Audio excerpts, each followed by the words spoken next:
For those of you who are watching, we are with Jimmy Chang of Freshly Charged, and that you changed the name from your name to Freshly Charged like a week ago or something. Yeah, so rebranding. So are we live? This is like a live thing? Well, we're not live, but okay. we're, Gotcha. being recorded.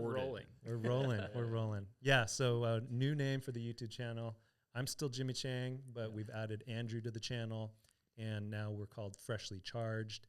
I think it helps to represent all the folks that put energy and effort into it, including my kids. My kids help out with the channel, and we have some folks editing, and that way it's just more all-encompassing. And it's not just all about me. It's about the whole team. Yeah. And it's also clear what you do, Freshly Charged. Yeah. Electric vehicles. Love starting out with a freshly charged battery on whatever device and going out and having fun. I learned today that could extend to chainsaw carving. That's right. Yeah, that's right. And so only like super hardcore fans of the channel will remember this, but way back in the day, over 4 years ago, I was really into chainsaw carving. And so I would, my little shtick was electric chainsaw carving. So I'd charge up the battery, carve up. I made a bunch of eagles, made some bears, made a brain, right? We have our neuroscience background. But I chainsaw carved a brain, which I thought was pretty cool. The thing about chainsaw carving, while a lot of fun, my neighbors didn't appreciate it. It was loud. And then in the end, I would sell them. I'd make a piece. I would sell it. And then I'd never see it again. I wouldn't be able to enjoy it. And so, yeah. What does a Jimmy Chang, 2017 Eagle go for on eBay? Yeah, that's a good question. So mainly sold it to friends, family. Made a lot of Eagles because I was a Boy Scout leader at the time. Okay. And, once you get your Eagle Scout, the parents want something. And cool. so what better than a chainsaw carved eagle from the Scoutmaster? Literally nothing. That's pretty awesome. So when we were making the first episode of this podcast, you were like, who do you want to have? And I was like, the first name that came to mind was Jimmy Chang. It is the one. And here, it's the only name you said. We manifested. And here I am. You guys Here made you it are. happen. Yes. So excited to make this happen. And not just Jimmy Chang, it's Strong Opinion Jimmy Chang. That's right. So we'll have to see some hot takes. But yeah, that was news to me. That was I learned that today, that you intended to create an electric chainsaw carving YouTube channel. Yep. I just think it's amazing. And instead, I ended up carving on a Onewheel. That's starting right. a Onewheel YouTube channel. And I guess tell us a little bit about how that it sounds like it happened essentially by accident. Yeah, Not by accident, but yeah. So like I said, I was a Boy Scoutmaster, and we'd take these boys out on these camping trips. And boys these days, they just want to be on their devices. And so we're sitting around the campfire. They're all on their devices, and they'd be like, "Hey, check out my YouTube channel," or "Check out this YouTube channel." And they're sharing their YouTube channels. And so I take a look, and I thought, hey guys, this is kind of lame. No one's gonna watch this. And it was them doing like parkour in their bedroom, or drinking ketchup, or eating cinnamon, just these funny little challenges.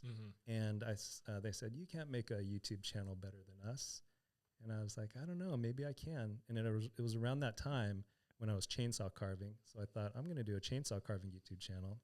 But then I was at work, and someone told me about the Onewheel. I saw the excitement in his eyes, and not to drag on the story, but that's how we started with the Onewheel. He told me about how great the Onewheel was. And I thought, I got to get my hands on this.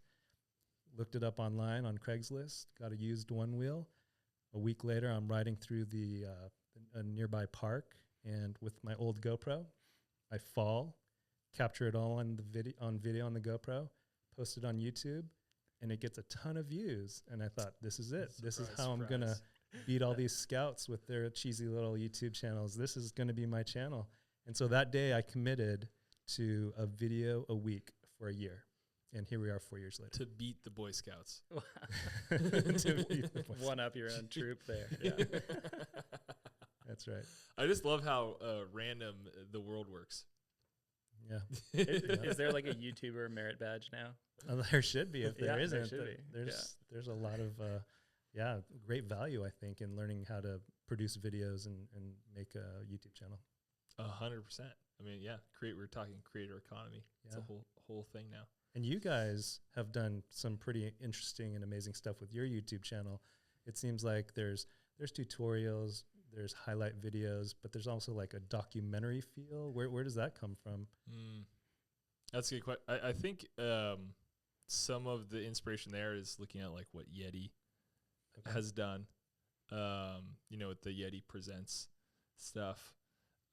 But I also think that there's just a lot of wonderful stories in the Onewheel world, and looking at, it's too many to capture, but looking at how we could tell some of those stories. Because I also think that there's, this as someone who's in the Onewheel world, but there's so much diversity in who rides these things and how they ride them and what they get out of it.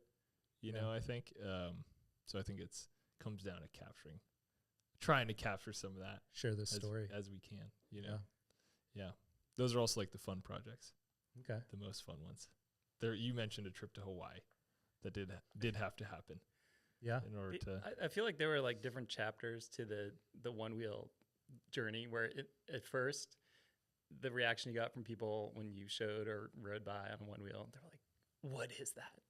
Right. And then the next phase was like, oh, I think is that a Onewheel? And the third phase was everyone has some story about Onewheel, right? There's like, oh, my cousin has one and he rode it over there. And like, I couldn't believe you could actually ride that. Or, it's just, I feel like that's how time has been demarcated. Still, most people like haven't tried one themselves, but people have some story about some friend or relative that, has like their iconic Onewheel story. Sure. Also, like, who is it for, I think, is another question that people Yeah, I'm interested in your thoughts on that. Like, I mean, with Onewheel and with PEVs in general, like, obviously there's a certain segment of people that are riding them now, but like, who do you think the next chunk of people in the next year or two that are going to get riding are? In the next year or two? Well, right now, just looking at the demographics of who's on the channel, it's very, at least for my channel, it's very male dominated, kind of an older age demographic. And when I say older, I'm meaning like 30 to 50. And that's just because these things aren't cheap. And so they can afford something like this.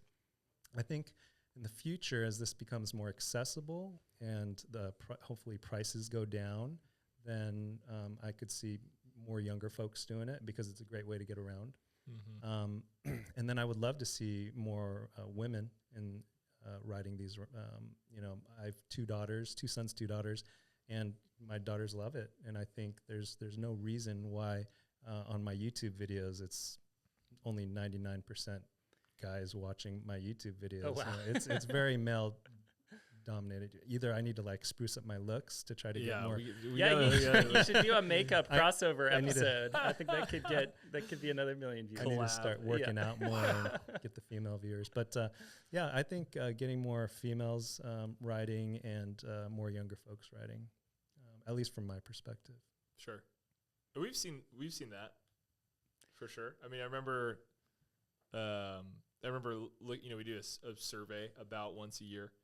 And I remember a handful of years ago, the number was somewhere in the 90 percentile of men riding versus women. But the last, interestingly too, like the average age originally was like 50. Yeah, it's funny because I talked to people early on. They're like, "Oh, is this for teenagers? Like, who's riding this?" I was like, 50-year-old dudes who hang out on Kickstarter and back every project. Well, you had a good midlife crisis take. Yeah. So I mean, my daughter helps to design some of the shirts. Like we have this merch thing that we do, and one of our most popular shirts is a shirt with a Onewheel on it, or a silhouette or a picture of a Onewheel, and it says "Midlife Crisis Machine," and I think that encapsulates it. It's you get to this point in your life where you're at your midlife and you're just like, well, is this it? Is this as good as it gets? And you're looking for something, and for some people it's, expensive sport cars, or maybe it's having an extramarital affair, or something exciting. But for me, it's the Onewheel, right? And it's a fun, safe, and safer than some of the other things I could be doing. But it's my midlife crisis machine.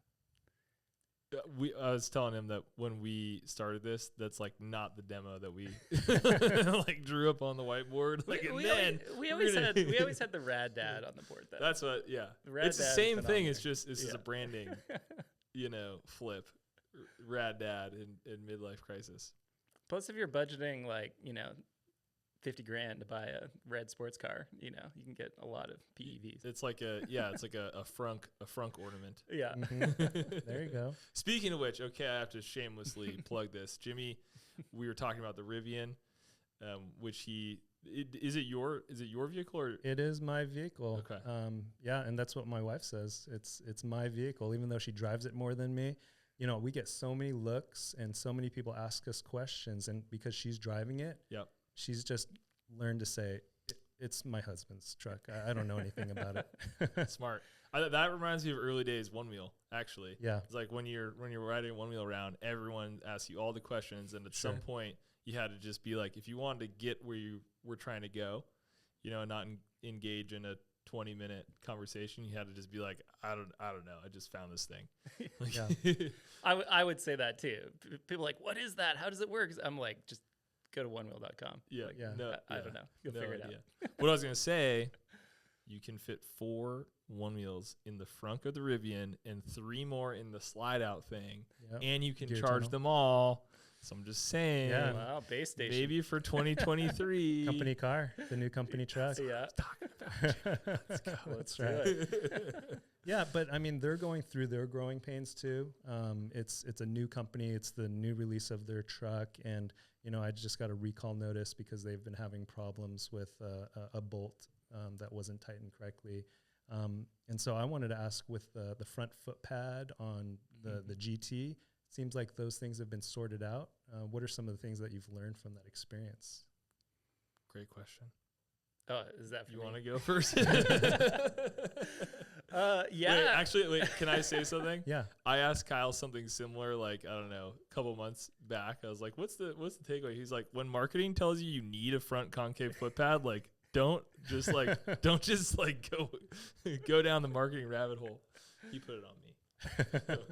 Sometimes you need a scapegoat. But yeah, like obviously with GT, we had a lot of new tech packed in there. Everything was new, right? There's basically no shared components. And so, the concave foot pads were challenging to get the sensors to work, the way we wanted them to on. And with the sensors, it's always this kind of Goldilocks thing, right? Where you want it to be really nicely sensitive, both for riding and engagement, but also for landing tricks and stuff like that.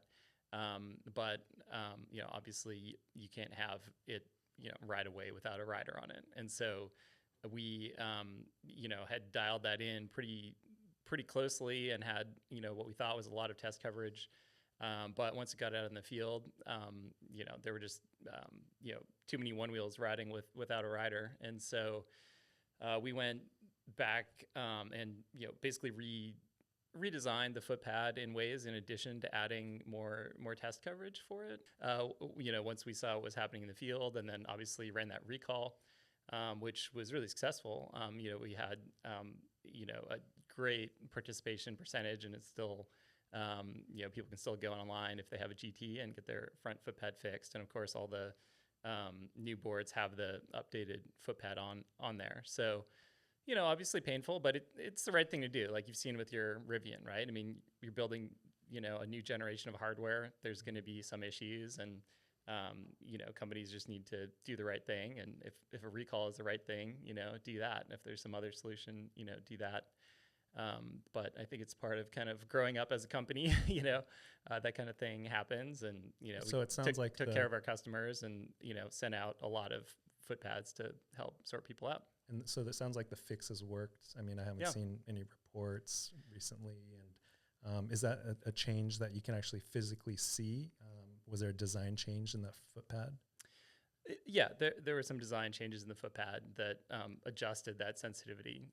So it is slightly less sensitive, but it's also, significantly less prone to staying engaged. Okay. So, and as I recall, that's why you sent back your GT. So what do we need to do to Yes, get you on a GT? Yeah, I mean, at one point I had 5 1-wheels, and the fleet is now down to the 1 Pint X, and so I'd love to add a GT now if it sounds like the big issue that was keeping me away has been resolved. So. Yeah, we made a lot of rideability improvements on the firmware side too. From the early release, and that's kind of the beauty of what we can do with these kind of vehicles that are really defined by software, right? Is we can make a lot of improvements to the shaping and stuff like that was based on early rider feedback. So yeah, GT at this point, you got to ride around in one today, right? Yeah. It goes fast, it goes far, super fun, super solid, and there's no reason to hold back. And you fit, what was 7 of them in your truck? Well, you can. You can't. You can fit up to 7. Well, and you've got the truck well, you bed got the too. whole bed. You got Yeah, the whole think how bed. many you could put in there. Got the back seat. That's right. Yeah. You've room for 2. You have room for 2. Yeah, it's time. Okay. Speaking of, let's see. I guess we didn't really get the early days story of your Onewheel adoption and channel. Yeah, I mean, I mentioned it briefly. I talked about why I started the channel, but I'm super grateful for the Onewheel because it caused me to fall, which caused me to make a YouTube channel. And here I am 4 years later and still making that YouTube channel. The channel has grown. The YouTube channel complemented the Onewheel because at the time I figured, I'm an older guy. No one wants to see my face, but here I am. I've been challenged to make this YouTube channel. The Onewheel's perfect because the camera's just pointing at my feet in the Onewheel. And so if you watch my early videos, a lot of the footage is just my feet with like a cheesy voiceover. And the voiceover was so bad. I would hide in my closet. I'd go in the closet, I'd close the door, and then I'd talk into my phone and do the whole voiceover. And then I just overlay it on iMovie, right? And so that was the early days of the channel. Adam Laser right now is like rolling over in his sound producer grave. Yeah, but I mean, that's my advice to people. You don't need super fancy equipment to get started. You just need a phone, and it was a GoPro Hero 4, so it was an old GoPro, and that was and iMovie on an old MacBook Air that only my daughter knew how to use, the iMovie, because she was taking a class. Shout out.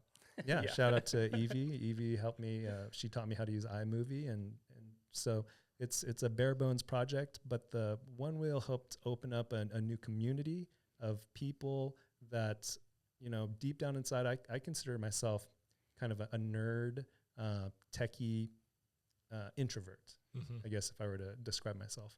But because of YouTube, sitting in front of a camera, that was totally awkward. Eventually you get comfortable. You learn how to do these things. Right. And eventually, I'm doing these talking head videos where I'm just talking to the camera about the product.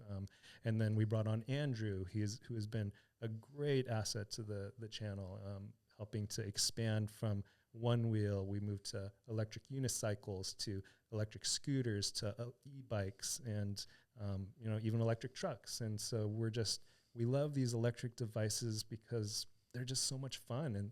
And when Andrew and I got together a couple weeks ago, we've just been so busy reviewing all these products that we get. We thought, we keep doing this as long as we're having fun. That's like the number one goal. When we stop having fun and when this feels like a chore, then we're going to stop this. And so we've had to refocus, and we came out on this trip to be here on this podcast, but we also bundled it up with more fun. So in 3 days, we've had 3 group rides, right? That's awesome. We were in San Francisco with Alien Rides doing a group ride on EUCs and scooters. Then the next day, we're in the San Francisco Bay on hydrofoils, on electric hydrofoils with bay foils, and just cruising around the bay. Amazing experience both days. And then today riding with you guys around Santa Cruz on the one wheels. So much fun. And that's just the goal of the channel. We just want to have fun. Wow. You're winning. Sounds awesome. You're winning at life. You got sent a foil to test. Mm-hmm. Yeah. And that started with your one wheeling.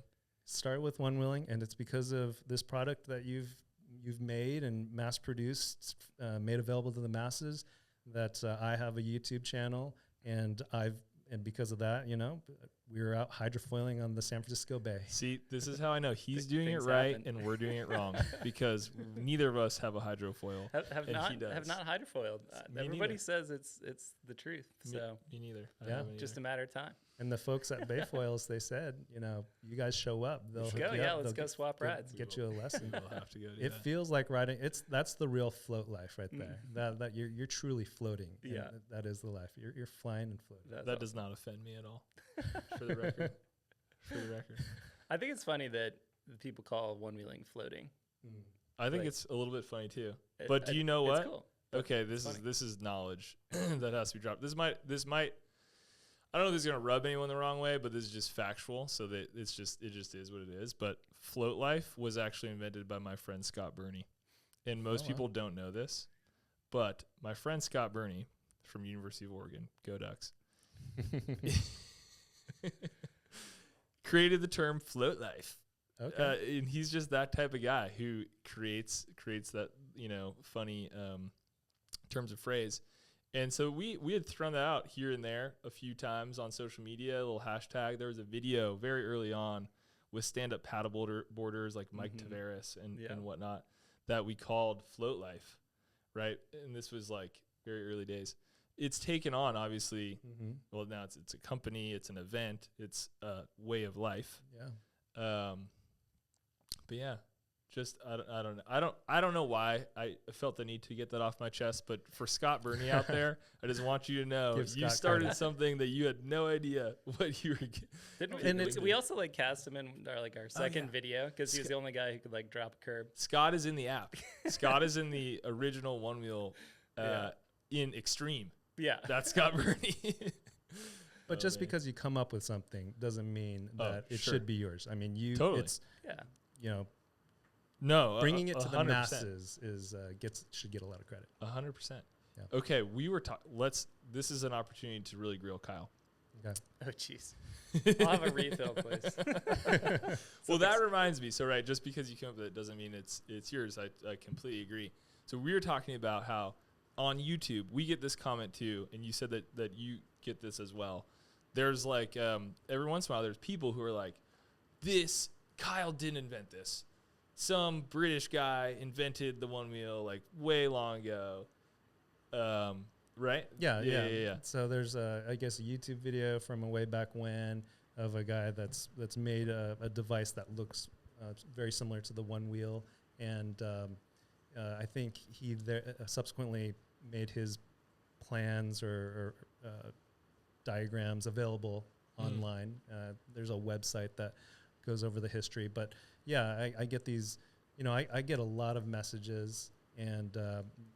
People asking me to talk about this, make a video about this, that, Kyle did not invent this guy did.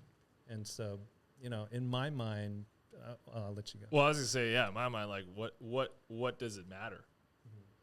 I don't know. That's my It actually reminds me of the TikTok, the TikTok egg. We made a TikTok recently that got millions of views, and basically it was about first person to bring us 2 hard-boiled eggs wins a one wheel.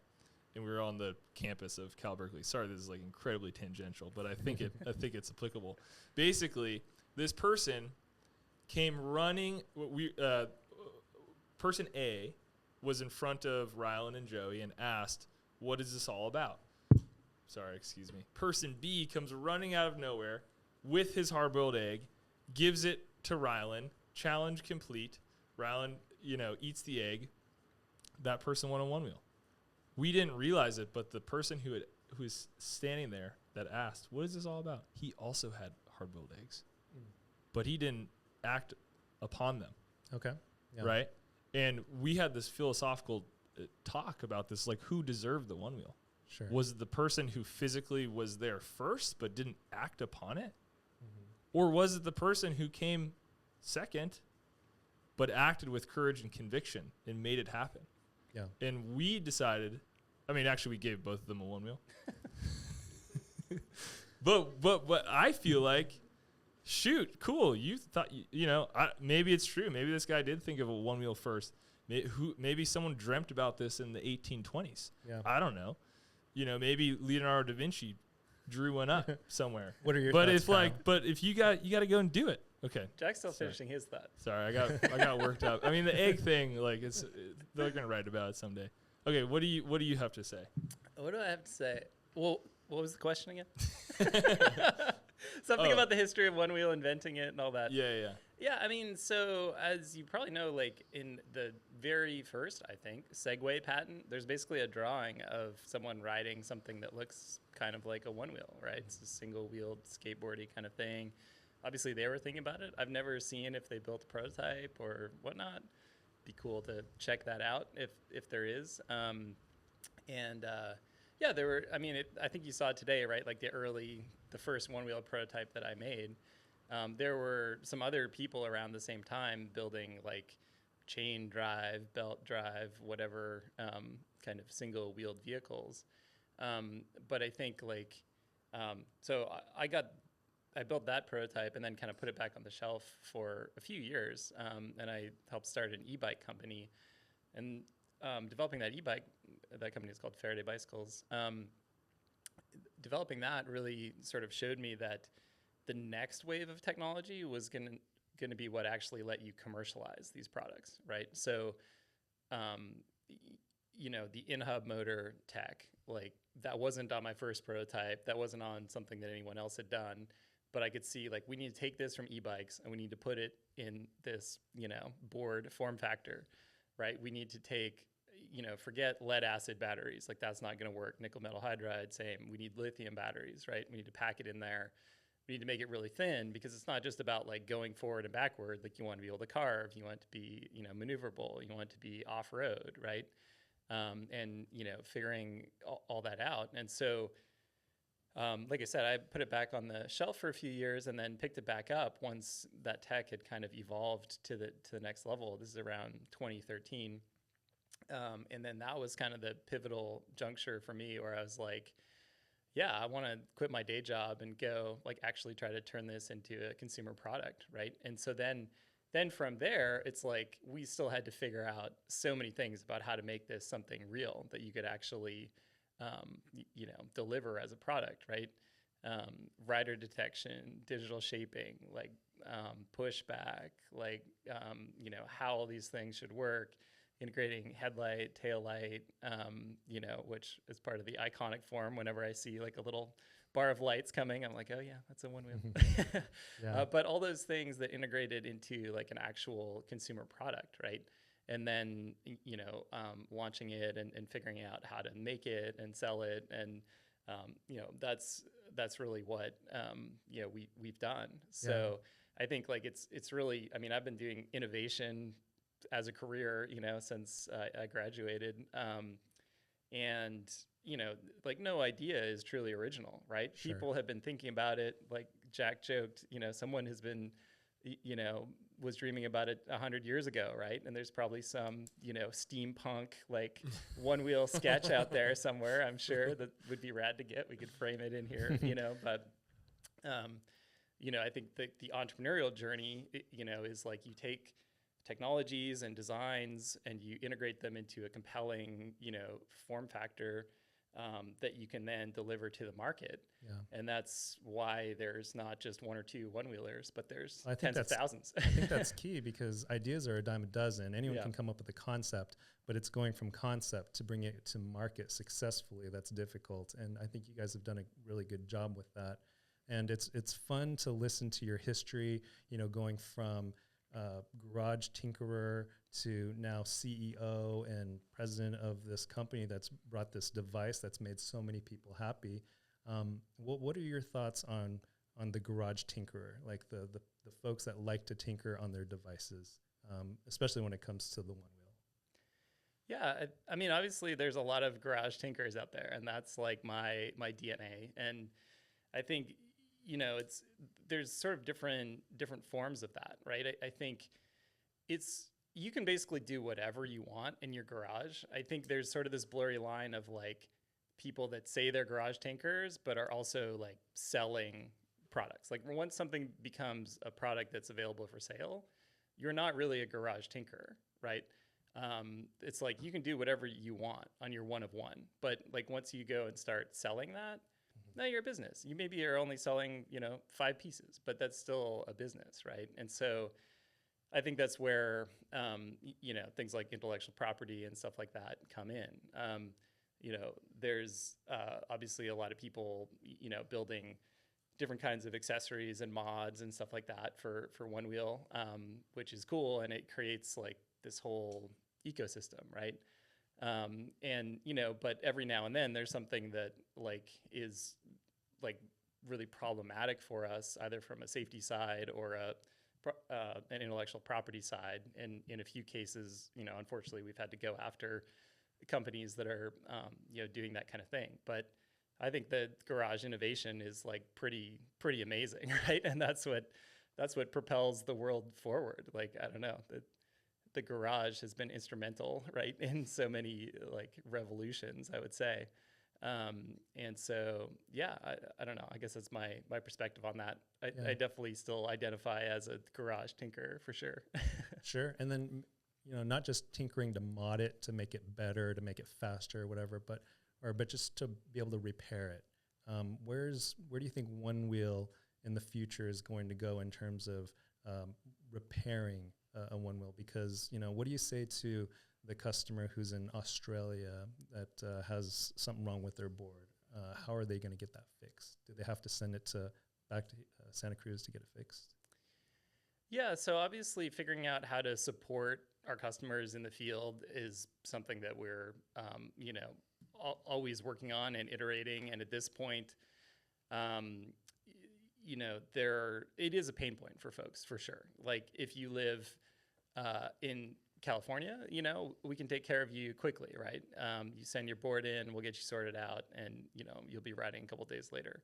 But if you live in Australia, it's going to be expensive and time consuming, for us to do a repair on a product. And so we're working on a few things. One is having more repair sites around the world. And then, beyond that, I think, like, obviously we're exploring questions around, is there like module level repair available, to the do-it-yourselfer? What's really held us back on that is really safety. This product category has some really unique safety elements to it. We need to be, very careful around, basically allowing and enabling people to perform their own repairs because, we don't want people getting hurt on a product that was, repaired, but in a way that it didn't address their, sort of safety concerns. And I know that's something that, it isn't going to like rub everyone the right way, but that's just sort of explaining how we've gotten to where we are. But I think, like any startup, right, there's, some parts of the company are super developed and some are like behind in their development. And I think like our after sales, frankly, has been, behind.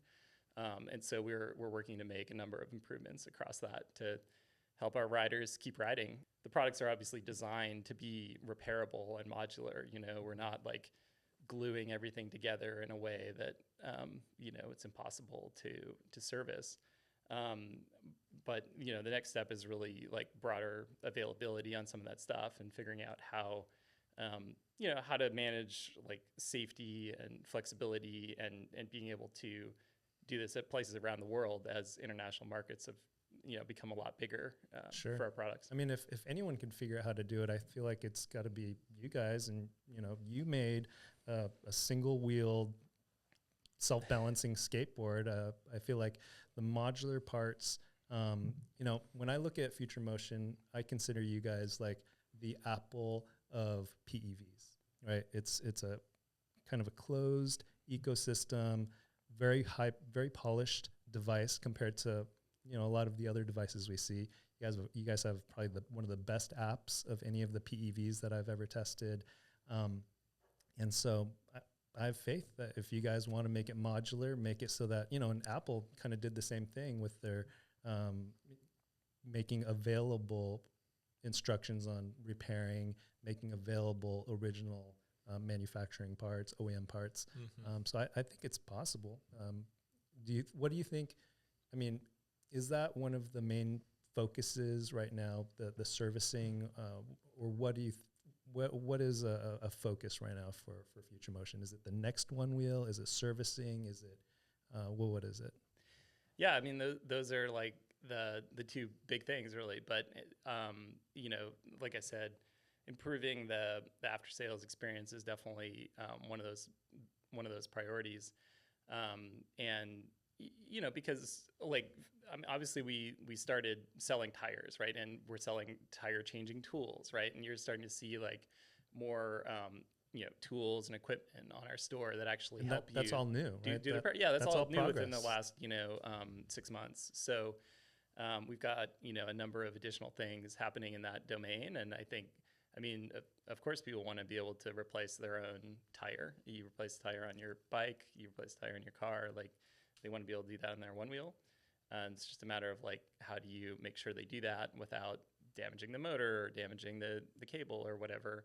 And that's what this beautiful studio is used for. You guys make some high-quality videos on how to swap these things, and I feel like it'd be very productive. I think something that is sometimes missed is that, you know, we've been doing this for 8 years, which like is feels like forever.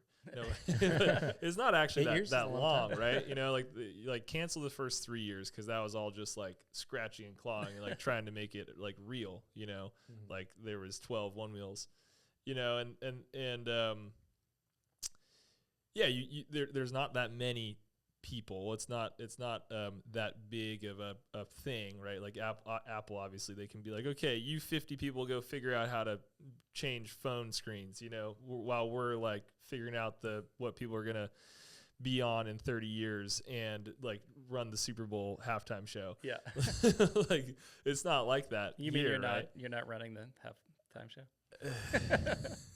Who is it? Rihanna? I think it's Rihanna this year. So we'll throw a DM out. Yeah, so you know, it's like it's like bandwidth is really limited, right? And you're just focused on like how can we are people gonna like this thing? You know, how can we make it a little bit better? How can we, you know, like whatever. You're focused on these very sort of like near term things, and then before you know it, there are Onewheels in Australia. And then before you know it, like someone did puncture their tire. It's been a blessing and a curse, right? Right, because the company's grown so quickly, and now you're having to catch up the with expectations some of these problems. are higher. Obviously, You're constantly sort of like figuring out where that pain point is, and then like, okay, how can we work to figure this out, and how can we find the time to organize the system? Because you know you can't. I've also learned this. You can't do things on like a person by person basis. You need like systems and structure, like you know. To do anything at scale. I have a whole section of my phone that's all backer from all the Kickstarter backers, because we literally just used to like they'd text me or they'd text, you know, someone else, and like you'd fly to Dubai, go to their house, go bring them a new Onewheel. I flew to Dubai to do a customer support thing once. It's a true story. Wow, that's customer service. But you can't do that anymore. You know, like it's there's too many Onewheels, so you need the structure. But I think sometimes just because I can kind of see it, because I feel the social media comments, you know, I see them all the time, but I also see the sort of behind the scenes of like there's a lot of things that we realize that it's not frictionless, you know, but it takes time to figure out, okay, well, how do we do it right? You know, how are we going to solve this? I think sometimes it's like that part isn't seen. I think, I don't know. Yeah. Well, yeah, I think it's interesting too, because like there's sort of a misconception that like somehow after sales repairs are like a profit center for us, but they're definitely not. Like it's super expensive and inconvenient. And then we need to like hire people, and then like, you know, like devote, square footage to like storing your, this pile of, Onewheels that the person won't reply back to the, the email that our customer support is sending. And, it's like, it's not, we don't want to do more of that if there's some way to, solve that some other way. But we do want to keep people, riding over the long term. So figuring out how to balance those things is really key. People do not fundamentally believe that notion. Yeah. Like I know you mentioned that, in a previous video, and I feel like people just like, well, I think it's because the repairs that people are most familiar with are like car repairs, where car repairs actually are a major source of revenue, right? And they actually support like, car dealerships. But when you look at almost any other product category, they're really not. I mean, Apple isn't making money on their repairs. I'm pretty sure, right? Because they're like giving away, a lot of them. They're selling sort of insurance, right? That's probably cost neutral, but they're just trying to, keep people's products, Sure. working as well as they can. But it's not like they want to do more of it or something like that in order to, like, that doesn't give a competitive advantage or anything. And it's really the same for us. Like, we do that service to keep people riding because that's really our goal. Sure. But so to summarize, it sounds like it's a problem that you have to deal with. It doesn't sound like it's something that you want to deal with, that you make money from. And it sounds like you've talked about the possibility of folks repairing through modular parts on their own. It's just a matter of trying to figure out how to do it safely. Yeah, that's the direction that we're working towards. So yeah, we're hoping to make some strides there. Obviously, we also, spent a lot of our sort of collective bandwidth on the like GT recall stuff, over the last few months. So that definitely, took a lot of the same resources that, are also building out the broader, after sales support system. So, but that had to be at the top of the pile, of course. Yeah. First things first. So now that the dust with the GT release has settled, what's next for Onewheel? What's next for Future Motion? Shoot, you want to go? Should I go? Yeah. I want to do. Well, my answers are always marketing answers because that's my job. But I like how you are inspired by those longer form story video pieces. That's fun to hear for me because we sort of throw those out there and then we don't know. I don't know. It's like, does anyone care about this type of material? Like I love that. I'm excited about the growth that we've seen in the competitive side. Both, with racing and with what people are doing as sort of like freestyle, tricks in that world. I think that's really been fun to watch. I'm excited to see that grow into this next year. I would love to get Onewheel racing on TV. That's my big goal for 2023, or that's a big goal, I suppose. Yeah, what were you gonna say? I was just gonna say, like, the Pint X and the GT are still so early in their lifetime.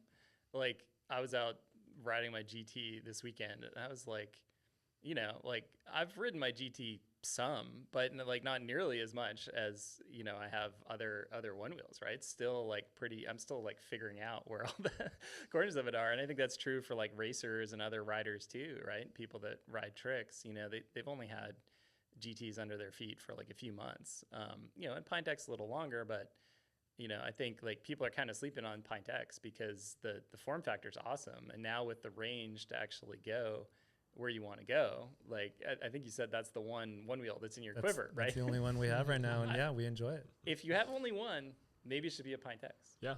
I mean, that's I know. So why did you sell the XR but not the Pint X? Let me ask you. The XR we sold because that was the XR that we started the channel with. Right. It was the one that I bought from Chuck. Shout out to Chuck.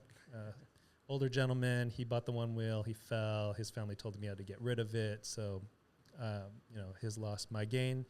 And honestly, it's because there were buyers for it. People Sure. wanted a bigger one wheel. So there's something to be said with the XR.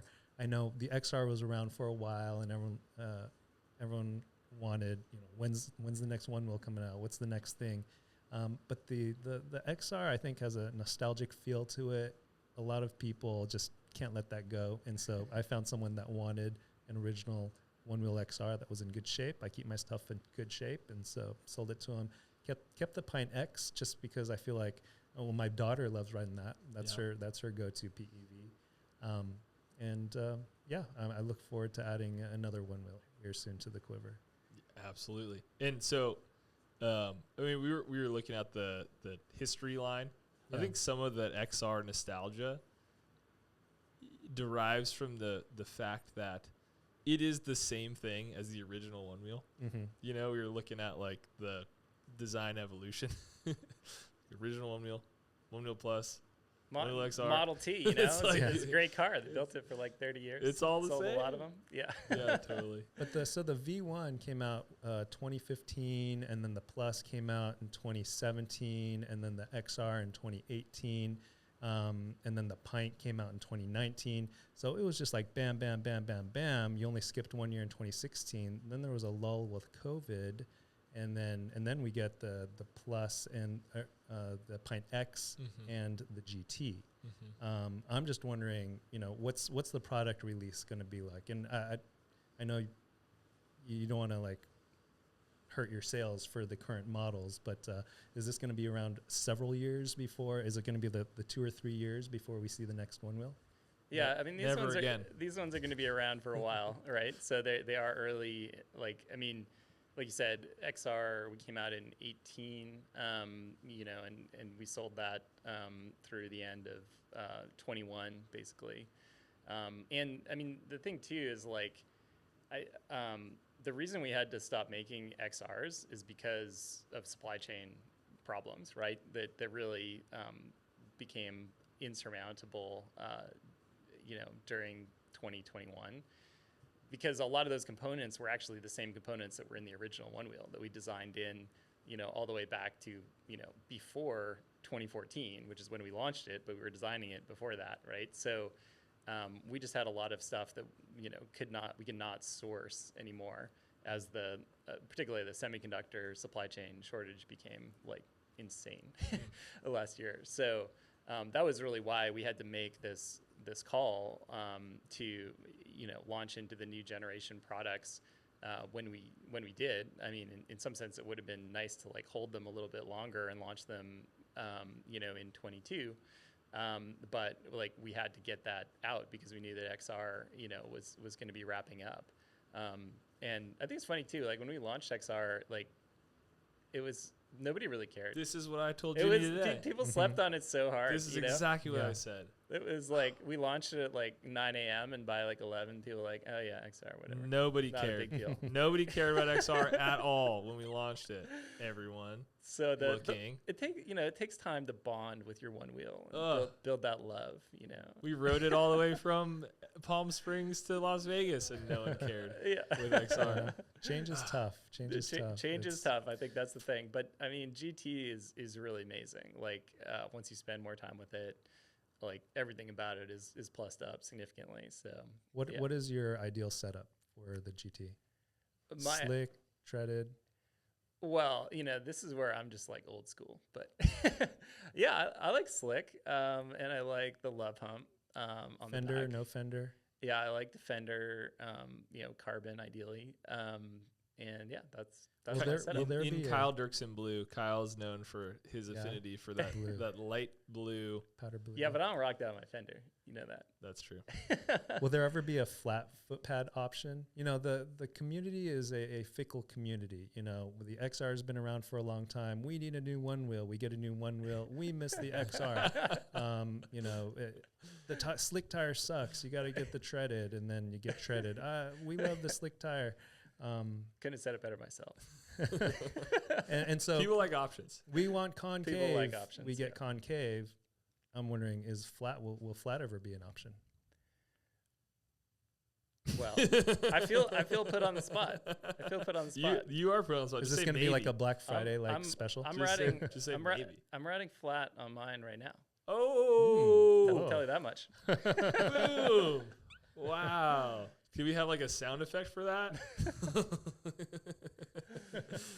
Well, okay. And then what's Maybe you can write it after if you don't have to go to the airport Okay. Yeah. I'd love to try it out. immediately. I don't know if that's legal or not, but it's been dropped. It's been exposed. Well, what is People like options, right? people like options. That's the thing. They like to accessorize. They like to make it theirs. Yeah, Right? You totally. go to on a group ride, you want to make sure your one wheel is customized to you and that it doesn't get mixed up in the masses. And so, I mean, do you guys have a favorite? What's your favorite accessory? Is there like a favorite third-party accessory that is allowed or used? Well, I liked those bonk dice that we looked at, and we have in storage. We have some bonk dice from the Wheel Fun Stuff. Shout out. I think that's pretty fun. Yeah. No, I mean, I think it's always fun. Look, I mean, I go to all kinds of one wheel events. You know, I've been on all kinds of one wheels, and I think it's super fun to see what everyone's up to and try. You know, everyone's trying to get me to try all their stuff. Mm-hmm. Try my foot pads. Try my this. Try my that. You know, some of it. I think. Here's my hot take, personal opinion. It's like a bell curve. Some of it's cool and clever and has value. Some of it's like, you've gone too far, my friend. like Snowboard bindings. Yeah, totally. But I think some of what people are doing with like foot pads is cool, and that's part of the innovation, and right? tires, right? Like I think all that stuff is I think those to me are the two things that affect the riding experience the most, right? And so I think that stuff's kind of like what I tend to think of as more legitimate. Okay. And I think that there's some things just sometimes like the color combinations and the like, just it's like you have a Porsche, you have a nice car, you know. He has a Rivian, Jack. Well, okay, that's true. But you know, like, and then you put the spoiler on it, and then you like, and by the end of it, it's like, oh, you just made it look. It's like it. This is my personal opinion. Sure. You know, but we have a very diverse community, and people. Totally. Like things with big spoilers and flashy colors and that's the thing. Like, I think when I go to these events, you know, I think that there is this perception where, because people recognize, you know, that I work for Onewheel, and you know, they think that I'm gonna, you know, say something negative about their Onewheel or be upset that they've customized. It's like, I don't care at all. Like, it's your board, dude. Like, do whatever you want with your board, you know. I think that's going back to the garage tinker thing. It's like, you bought it, go make it yours, you know. Like, no problem for me, you know. Like, I think that people, like, there's this, we go to these events and there's like a little bit of this, and then like, oh, they realize like we don't care at all. But it's also a good source of inspiration. I mean, you're drawing on a community of passionate followers they're racking their brains out on how to make it best for them. And maybe it's not best for you or best for me, but maybe it's best for someone else out there, and they can come up with some pretty cool stuff. You know, there's some things out there that I'm like, that's not for me, but then I'll see a product out there. I'm like, hey, that's pretty cool. Good idea. Totally. And I think that's also what we were talking about earlier about how, you know, in the early days, it was like, how do we get this to work? How do we go from here to the donut shop? You know, that was a milestone. That was a milestone, and that's what we were trying to figure out and design for. And now the people who ride this thing are trying to solve all different kinds of problems for them, like specific to them, because you guys are used to riding your one wheels here in Santa Cruz, California, which is very different from, you know, maybe Colorado, where I'm from, maybe very different from Florida or New York. It's just different situations that you can't game plan for. And so they come up with these solutions, and some of them are pretty good, I think. Totally. Right. And it's like, the board works great if I am doing X, but I'm trying to do Y over here. I'm trying to, carve down this crazy path, and I need some hook to keep my foot from flying out, or if you ride somewhere that's really wet, will we ever see a waterproofed or a highly water resistant one wheel? One wheels are highly water resistant. This is an interesting point, because we were in a meeting the other day after we had our accessory meeting, and Tyler asked that same question. He asked, what if we had a water resistant one wheel? And one of our engineers is in the room. He's like, we have a highly water resistant one wheel. The person who actually does a lot of the testing. Okay. And because it seemed like with at least the XR and the Plus, the water resistance was variable. I could see some people just riding it through puddles and lakes, and they were doing fine. And it seemed like other one wheels, if you sweat on it, they would brick, right? And so it just seemed there was more variability. Is that different now with these newer form definitely factors? As we've gone through, we've improved that a lot. So it's never, that quest is never over, but we've definitely made a lot of improvement. I wanted to ask about you mentioned falling. So you started your challenge, or you started your channel by taking a fall on one wheel, and what is your philosophy around falling, or what do you tell people? Because you're you're in and around this new PEV space, and one thing that people always ask us, and I'm sure they ask you, is well, would I fall if I got a one wheel or an EUC? And I don't know. Yeah. You're also a doctor. And you're a doctor. Yeah, so I am, and I've never said that in my YouTube channel, but there you go. So breaking news. So I am a doctor. I'm a pediatric radiologist, and the fact that I fell, and the fact that I have 4 kids and they like to ride and their kids like to ride, and people get hurt on things all the time. The one wheel is something different. It's new, and I think, again, it's got some things going for it, and the same things it has going for it also hurts it. And that is, it's so easy to learn how to ride, right? You get on it, within minutes, you're off, you're riding, you're just feeling confident, on top of the world. It's this amazing experience. And then all of a sudden, boom, you hit the pavement. And that was me. And I was like, what the heck happened? And that's because I learned to ride and I felt comfortable, but I didn't understand all the nuances of the board. And so I feel like that's why I wanted my channel to be able to help educate the community, educate people and my kids and their friends. Hey, this is a lot of fun, but you got to follow the rules, and there are rules to be followed. But everything has risks, from walking, driving a car, riding a bicycle, motorcycle. You just understand those risks and you accept them. You take precautions to minimize those risks. And that's why on our YouTube channel, we always end the videos with, when you ride, remember to wear your safety gear. So I think safety gear is super important. I touched on it briefly, but we both come from a neuroscience background, right? Neuroscience undergrad, neuroscience. Unknown fact. Yeah, another unknown fact. There you go. Make sure to subscribe to this channel because they're dropping all sorts of knowledge all the time. Knowledge, yeah. Neuroscience major. But make sure to subscribe to my channel too, because I'm trying to beat the Onewheel YouTube channel. I'm getting close there. Freshly charged. That's right. And so safety gear, understanding the board's limitations, understanding your limitations, and you should be fine. I mean, after that fall, I have not had a fall since. I got a couple of questions about gear. So one, neuroscience, right? So you and I studied neuroscience back in the day.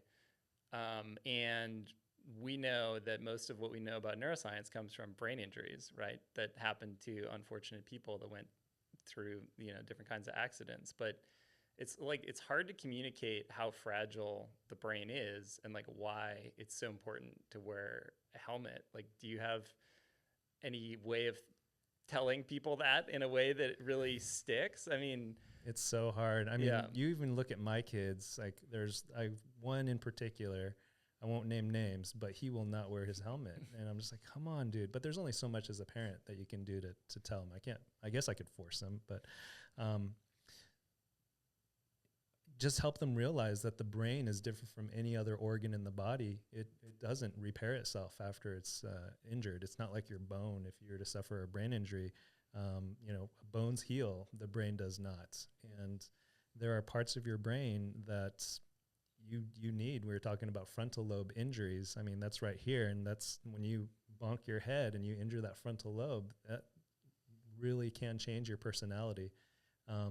And so I wish they could see some of the stuff that I see in the hospital or that I saw in medical school and residency. Injuring the brain, like you said, we've learned this from injuries, from strokes. It's the consequences are real. So I don't know if we need a campaign where, remember those cigarette campaigns? Totally, these ear longs, smoking out of their trach tube. Maybe we just need something like that and say, hey, this is what brain injury does to you. I mean, they're doing it with football. There's raising more awareness there. But in general, the Onewheel, if you ride it safely and within its limits, you'll be fine. The problem is, like we said, going back to who rides these things, they're weekend warriors, a lot of them, weekend warriors, middle-aged folks looking to have a good time and relive those glory days from when they used to surf or snowboard or ride skateboard. And they'll push it as hard as they can. That's what we do as men. That's why our life expectancy is lower than women, because we push things as hard as we can go, and then we get injured. It's just part of it. We're dumber. We're dumber. That's what that is. Okay, part two of my question. So you ride EUCs as well. I'm not super familiar, but when I see EUC riders, they take gear to another level. Mm-hmm. Talk us through the gear that you rock when you're doing that stuff. I mean, we're going fast. We can be going fast. And the EUC demographic is a little bit older. The devices tend to be a little bit more expensive. And because we're older and we want to protect ourselves. And so it's full motorcycle helmet type or motocross type helmet. I've got an armored jacket from Lazy Rolling. I've got wrist protection. I've got knee protection. And we just understand that when you fall, the consequences can be pretty devastating if you're not geared up. I've never had a bad fall on an EUC. It's a big motor, big battery. Feel very safe, very stable on it. When we were in San Francisco, we were going like 40.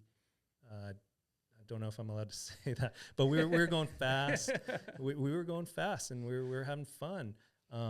But you need to level up your safety gear because on the Onewheel you're not going as fast. The falling on the EUC, from what I've seen, and Andrew's had some bad falls on the EUC from some of our videos testing the EUC.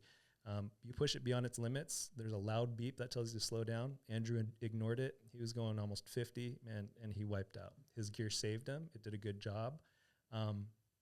So the Onewheel too, you just got to listen to the warnings. If you listen to the warnings and play by the rules, you should be fine. Yeah. But have either of you guys tried an EUC?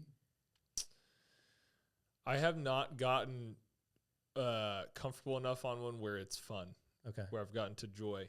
Yeah. I've gotten, I'm sort of in that learning phase, basically. What about you, Kyle?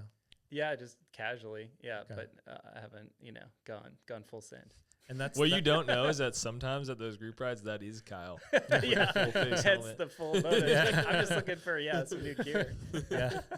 Well, and that's the thing with the EUC too, because the learning curve it takes a lot longer to learn how to ride the EUC for most people. Some people pick it up pretty quick, but because it takes them longer, it's during that time that they learn those intricacies. They learn the rules on how to respect the wheel. So as a parent, and you said your daughter rides a Pint X, and you had a fun scheme with her and getting her license a little bit later, which is cool. We're coming up on holiday season. This is the time where parents buy things for their kids. What would you tell another parent that if their kid is asking for one of these things or wanting one, what's your advice there? Yeah, and so what Jack's referring to, we were talking about earlier. So my daughter turned 16. She had her birthday party this weekend. And part of the deal is she's not going to get her license. She'll keep her current permit so she can continue to become better at driving with us there. We'll save money on the insurance, and then we split that money saved with her. That's kind of the deal that we do. So she uses the Onewheel to get around to her babysitting jobs and stuff. And I do get asked that fairly often, should I get a Onewheel for my kid? And my answer generally is, it depends on the kid. If they can follow the rules, then they should be good. Community. Yeah. Onewheel community. What's your favorite favorite part of the Onewheel community? How has that brought some joy to your life? For me, it's just the local community, and we travel a lot, and so we join a lot of these group rides, whether it be in Las Vegas or San Diego or Seattle, Hawaii, just a lot of different places, and it's fun to meet these different people from such a varied background. These are professionals in all different areas, and they come, and it's interesting when you sit down and you actually talk to them. A lot of them will tell you that they're introverts too, right? They're not, diehard, adrenaline-seeking junkies. They're just normal, everyday people looking for something to have fun, and so it's fun to be able to connect.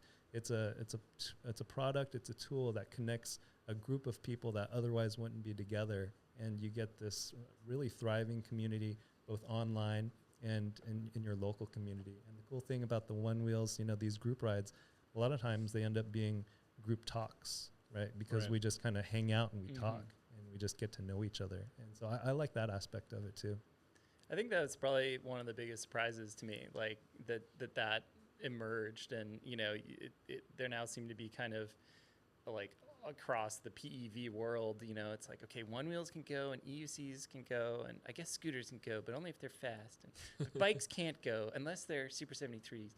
It's like this selection thing. But the group ride, like the community, and just we've definitely talked to people that are like, I just wanted to be part of that. Like, I saw these people having fun, and like I just wanted to get in on that and like go to the group ride. And so I showed up, and someone lent me a board. At like some of these events, they'll like, oh, you don't have a Onewheel or an EUC, like, come, we'll give you like a learning demo for the first 20 minutes or whatever, and you probably can't keep up with the group ride, but come back next time and give it a shot, right? And that's been really interesting, and how that works with different kinds of other vehicles. Obviously motorcycling is that way for a lot of people. Some people are solo, lone rangers, but for a lot of people, it's like, getting together on a Saturday and riding somewhere, and it really kind of created that same type of experience. It's fun because it really is like so many different backgrounds and different types of people that are into it. It's hard to imagine how those people would have been brought together 10 years ago before this all existed. Sure. Like, I just think they probably wouldn't have. Yeah. Maybe online there's some world in which they would have met, but it really does feel like additive. It's like something that's new, that exists now, that just it didn't happen before. You see these people zooming through cities and all walks of life, all different backgrounds, and pretty cool. And you can, if you forget your Onewheel charger and you're going to Atlanta, that's kind of the craziest thing. We've had this happen a few times, not in Atlanta, but it's like, how are we going to find I need a pint. Yeah, you got the community right there. In 24 hours. This actually happened in Seattle. Kevin and I went up to Seattle for a demo and a group ride, and our FedEx lost our boards. Not a good look when the Onewheel boys show up with no Onewheels. but in probably 6 hours, we found more boards than we needed. So the community stepped up, right? Oh, yeah. So the community is a great resource. Threw out a note, and people were on it. So you are riding now all kinds of PEVs, and like what, like this technology is evolving rapidly, people's familiarity with this evolving rapidly. Like, what are some of the innovations that you're most excited to see next in the PEV space? Or is there some PEV that you're like, I can't believe nobody's making this thing? Well, and that's why I asked what's next for Onewheel, because my favorite thing is the electric unicycle. That's what I love to ride, and all our videos, whether it be e-bike or Onewheel or a scooter, I'm on the EUC filming. it gives me the speed that I need. I can keep up. The innovation that I look forward to most, though, is probably isn't innovation, but just simple quality control. I feel like, you've got these EUC companies and even these scooter companies.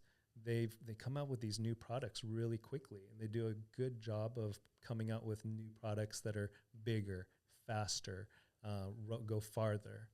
But the quality control out with some of these Chinese companies, it's very questionable, and we see that with these products. The Onewheel isn't immune to quality control issues or design issues, and there was a little bit of a bumpy road there at the beginning for the GT, but it seems like those issues have been resolved. The Onewheel is solid, and the quality control is really good, in my opinion, compared to a lot of these products coming out of China. So I would say my favorite PEV is the EUC. I do like having that extra speed and power, even though I'm not a speed demon. And I would love for them to make a product that's more reliable with better quality control. Yeah. What if you couldn't repair it from home? Well, and that's the thing. So would you take the trade-off? And these things are coming from China, and sure. So they do a good job making parts accessible. Sure. You can order those parts. You can come. You can do it yourself. I'm just not very tech savvy. Luckily, we have a local shop that will repair things for us, and so they usually take care of that stuff. And I'd love to see more kind of a local business model where folks, if either they can try repairing it themselves because they've been provided high quality instructions, original manufacturer parts, and if they don't feel comfortable doing that, they can take it to a nearby local dealer that does feel comfortable, that somehow is certified with you guys. Sure. Okay, Jimmy. If you had, we were talking about podcasts earlier that we listened to. Mm-hmm. What's a creator or a podcast or a movie or a book that you have loved recently that you would recommend? Okay. Someone give a listen to. Yeah, I mean, I love listening to podcasts to help build up my YouTube channel and learn more about YouTube and social media. Colin and Samir, the Creator Economy, those guys, I feel like they have a great podcast and YouTube channel. I like listening to Lex Friedman. He has amazing guests. I love the Onewheel podcast. Also, the tie is great. The black tie. Lex Friedman with his We should get on Lex Friedman. Talk about AI. Yeah, you guys could be the ticket. Yeah, you guys are our neuroscientists. Yeah, there you go, neuroscientists. Wow, that would be awesome. Yeah. Let's see, books. Wow. With all the podcasts that I listen to, I haven't listened to a book in a while. But I think David Goggins' book was the last one that I read. The Navy SEALs book, Can't Hurt Me. I think that's what it's called. Mm-hmm. But I felt like that was very inspiring. Made me want to run a marathon there for a second. But fun fact, Kyle has ran a marathon, right? You ran a marathon? Yeah, only one though. Big Sur. Which if you're only going to run one marathon, run the Big Sur marathon. Wow, a lot of hills though.